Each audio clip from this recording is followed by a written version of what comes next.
Assalomu alaykum birodar, qanday ahvolinglar? Yaxshi bo'lmi? Men sizga bir xoin munofiqni pash qilmoqchi. Bu xoin munofiq izchil mushu vatandoshlik qarindoshlarimizni Xitoy soqchilari tutib, ikki qo'l qonunlangan xalqimiz azob uqubatchilardi. Lekin bu xoin munofiq bo'lsa, shovqirab boy yashab qoldi. Shu bilan sizga shu munofiq ustida isbot bermoqchiman.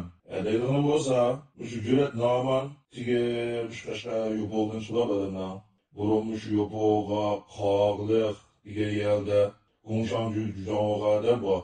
Xitoyning kompartiya a'zosi, Xitoyning maxfiy soqchisi, pensiyaga chiqqandan keyin davomli shu g'olchiligini qilib, men tuman soqchi degan shu Xitoy jasus soqchisi bor. Shuni bilan shiriklashyapti bu. Mushkuliyaning Zhejiang, Jiwo degan yerda oshxonacha shirkat qurib tuzildi. Ansam, mushkuliyadan Qashqarga borsa, Xitoy soqchilari soqchi mashinasida aylanib chiqib, oldi chiqib olgan. Shamsha soqchi mashinasini haydab sayohat qilgan.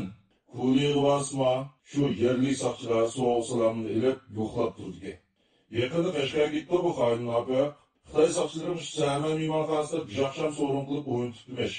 Yana niye şunluqni iliktakdan bizga? Shu 20-yil mash, 20-yillar. O'taq pasport bilan Turkiyaga chiqib keldi bu xoin munofiq. Turkiyaga shu jasus bo'lsa, shu faqat diretdaymiz ular. Shu bilan ko'rishib sayohatini qilib ketdi. Yanada xiyoliy juriydi. Bizning shu urfqalda Turkiyaga chiqib bo'lguncha tutib ekan. Lekin ma'noga hech qanday şey olmaydi ekan. O faqat degan bo'lsa ismi Xolid To'xtur demiş. İstanbulda dernektemdo binas qurib boshqalab ketdi. O faqatga ayni vaqtda Yushuenda maktab o'qiganda o'z dadasi bilan birlashib nurg'un bolalarni soqchilik tutib solab bergan josus bu.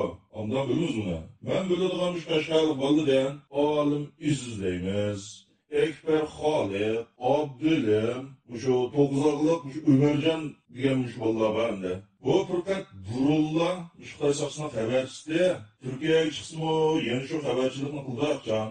Lekin shu odamning eng o'g'sini qanday bizning tuqqanlarimiz tutilib ketdi. Lekin bunda xoinlar hech qanday gap kelmaydigan, mushum faqat aqlim yetmaydigan